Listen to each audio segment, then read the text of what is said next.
Hello and a very good evening. Welcome to Meridian Tonight. First this evening, in a tragic medical first, a woman from the south has become the only patient in the world to have ME confirmed as her cause of death. For 7 years, Sophia Mirza, who was just 32, battled a crippling disease that many refused to even accept existed. Sophia was committed to a psychiatric hospital and her family claim this is what led to her death. Now they've been backed by a coroner who for the first time has put ME on her death certificate. Stacey Poole has our exclusive report. Creona Wilson clings to the death certificate of the daughter she lost to ME. It was a privilege to have known her, and an even greater privilege to have her as a daughter. She promised her daughter her life would not be lost in vain, and the fact it's now written in black and white means doctors can no longer dismiss this condition as a mental illness when it clearly can kill. The day before she died, I told her that her life would affect hundreds of other people for the better, and I said that to her. And then literally her last words were, "Good, it's all been worthwhile." She was so brave. So brave. Sophia was just 26 when she developed ME. 1 minute she was travelling the world, the next she was in agonising pain, unable to move. But instead of being treated by doctors, they locked her up in a psychiatric hospital, a move which her mother believes caused her death. She has a message for those who doubted the condition was real. I would say, come and live the life of somebody with ME, severe ME. Live it for 1 week or 1 month.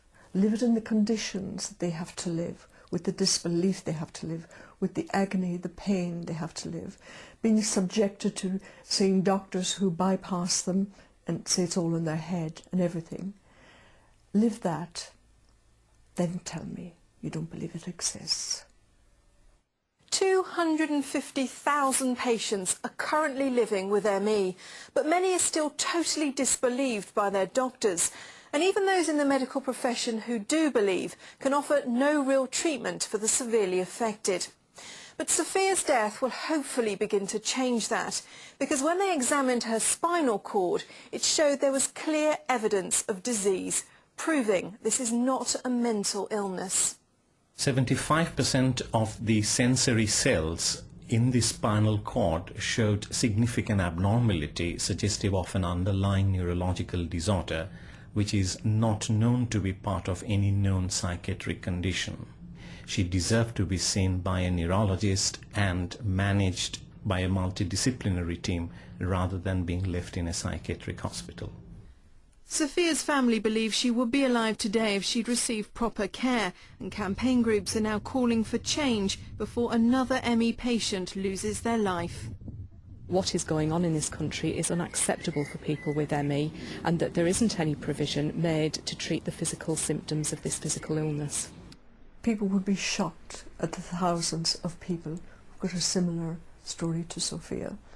And some of these people haven't got family to look after them, haven't got friends to look after them. They have to struggle through on their own. To try and stop this suffering, Creona is now campaigning for justice. And only when the doctors who sectioned her daughter are held accountable will she feel she has some justice for Sophia.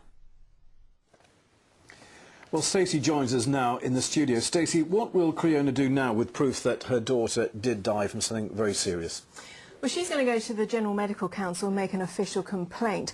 She wants those who sectioned her daughter to be held accountable. It's actually hard to believe, but they physically broke down her front door and forcibly removed Sophia into a psychiatric hospital where she was never actually treated for the underlying condition. Now, the result of this inquest proves she was suffering from a chronic disease and not a mental illness. So hopefully someone will now sit up and listen. Of course, Stacey, this is one of just a number of reports you've done for us. Can you remind us again what really ME is? Well, it varies from patient to patient, but in the most severely affected cases, and I've seen an awful lot of these, patients lie in a darkened room because they can't tolerate light or noise. They're in chronic pain. Most of them are unable to move and unable to speak. And at the moment, there is literally nothing that can be done to help those that are really severely affected.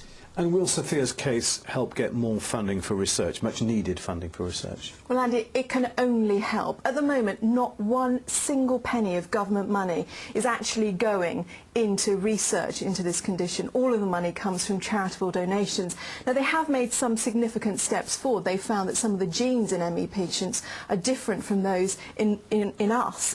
But that is only one step forward. They need so much more money.